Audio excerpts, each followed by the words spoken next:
Get out of your own way, Marcus. The words stabbed harder than the cold morning wind slicing down 7th Avenue. Marcus adjusted his collar, trying to shake off the chill and the sting of his boss's voice still echoing in his head. Midtown buzzed around him, suits brushing past, coffee cups steaming, crosswalk lights blinking. But his world had narrowed to the weight of those words. He checked his reflection in the revolving glass door of the corporate building. The suit was nice, borrowed. The tie was straight, too tight.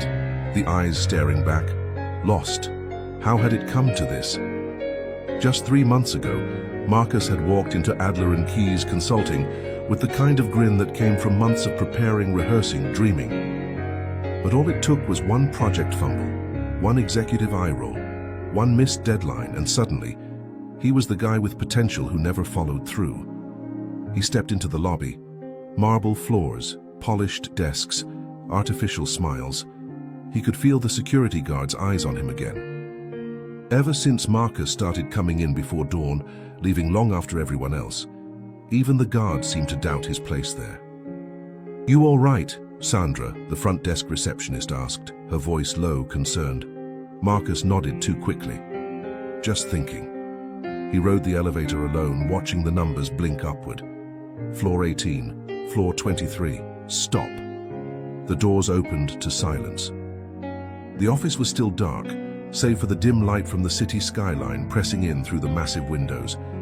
He walked past rows of empty desks and settled into his cubicle, the only one with motivational quotes taped inside. One caught his eye. "Act as if you are the best. No one is better than you." He'd scrawled it in black ink after watching an old Napoleon Hill interview on YouTube at 2 a.m. It had felt empowering at the time. Now it felt like a dare. His phone buzzed, a reminder. Presentation with Julia and Derek, 9 a.m. Marcus clenched his jaw. Julia and Derek. Perfect smiles, perfect slides, perfect timing. He was the third wheel again, if not the flat tire. He opened his laptop, pulling up the deck. Title slide, Market Entry Strategy, Southeast Asia.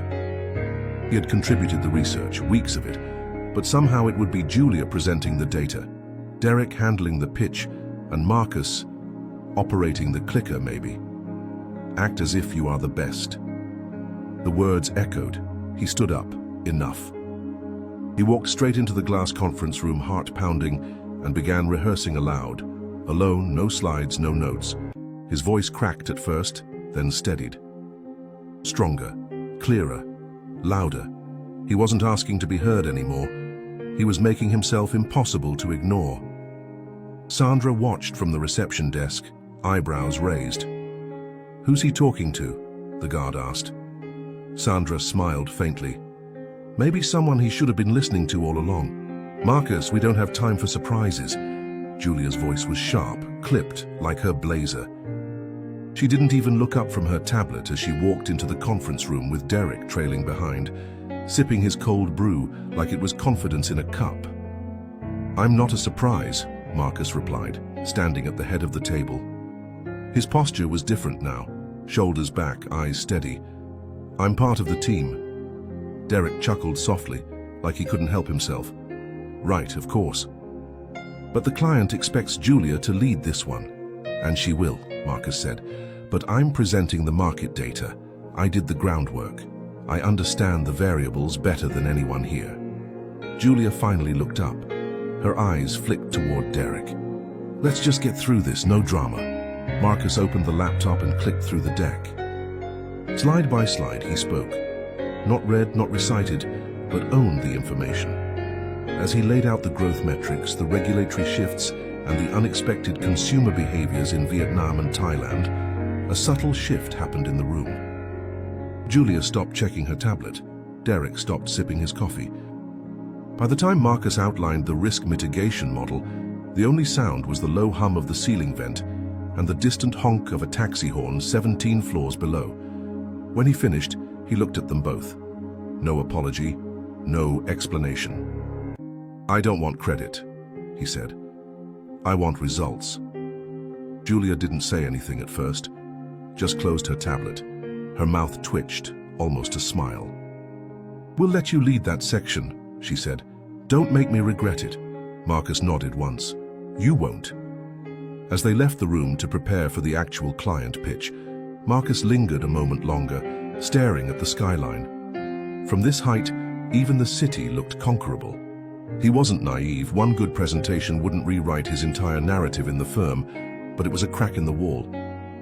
Later that afternoon, back at his desk, he found an email waiting. Subject: strong presentation today from Lauren Meyer, VP Strategy.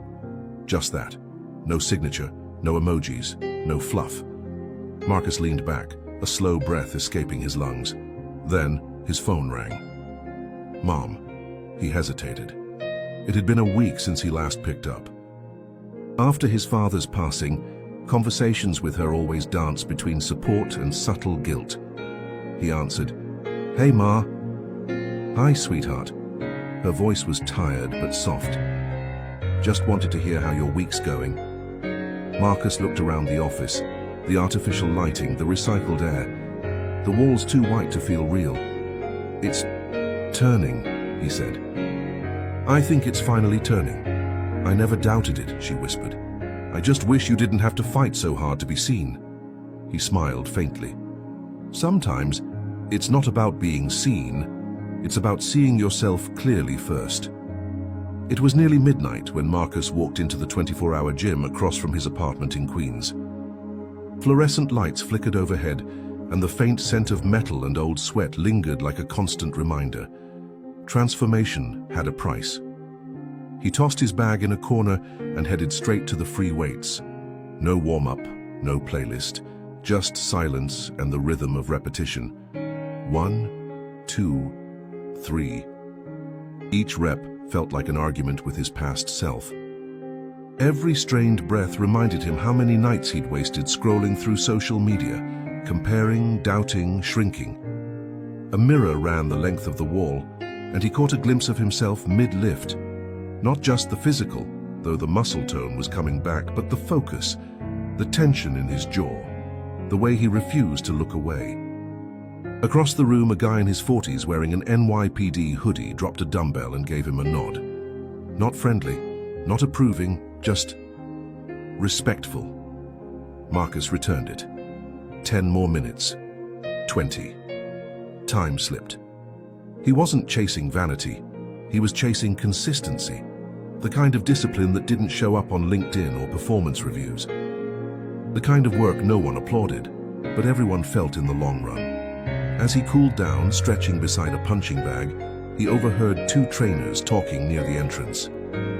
"You seen that new guy?" one said. "The one who comes in late, quiet." "Yeah," the other replied. "Moves like he's been losing all year and just decided he's done bleeding." Marcus smiled without turning. That felt accurate. Back outside, the air had that raw New York bite, part wind, part attitude. His phone buzzed. A text from Daniel, his college roommate. "D. Yo, got your LinkedIn update? Big moves?" Marcus hesitated. He hadn't posted anything. He checked his profile. Somehow, Lauren Meyer's like on a company post featuring his team's presentation had pushed his name into more feeds than usual. He typed back, "M, just trying to act like I belong." The 3 dots popped up, disappeared, came back. "D, you've always belonged. Took you long enough to believe it." Marcus stared at the screen for a second, then locked it. He didn't need digital applause tonight. He needed momentum. As he climbed the stairs to his apartment, past the cracked 3rd-floor window and the neighbor's overwatered plant wilting in the hallway, he didn't feel lesser than. Not anymore. Inside, he passed his fridge, still decorated with a torn-out magazine quote his dad once mailed him, "Pretend you're already great. Eventually no one will remember you weren't." He didn't understand it back then. He did now. Greatness wasn't lightning. It was bricks, laid quietly, repeatedly, until one day the world stops to admire the wall you never stopped building. Thursday morning, elevator pitch day. At Adler and Keyes it wasn't official, but everyone knew. If you ended up in the elevator with a senior partner and didn't freeze, you earned their respect, maybe even a seat at the next table that mattered. Marcus stood in the lobby, double espresso in hand, watching the monitors. Rain tapped softly against the glass windows.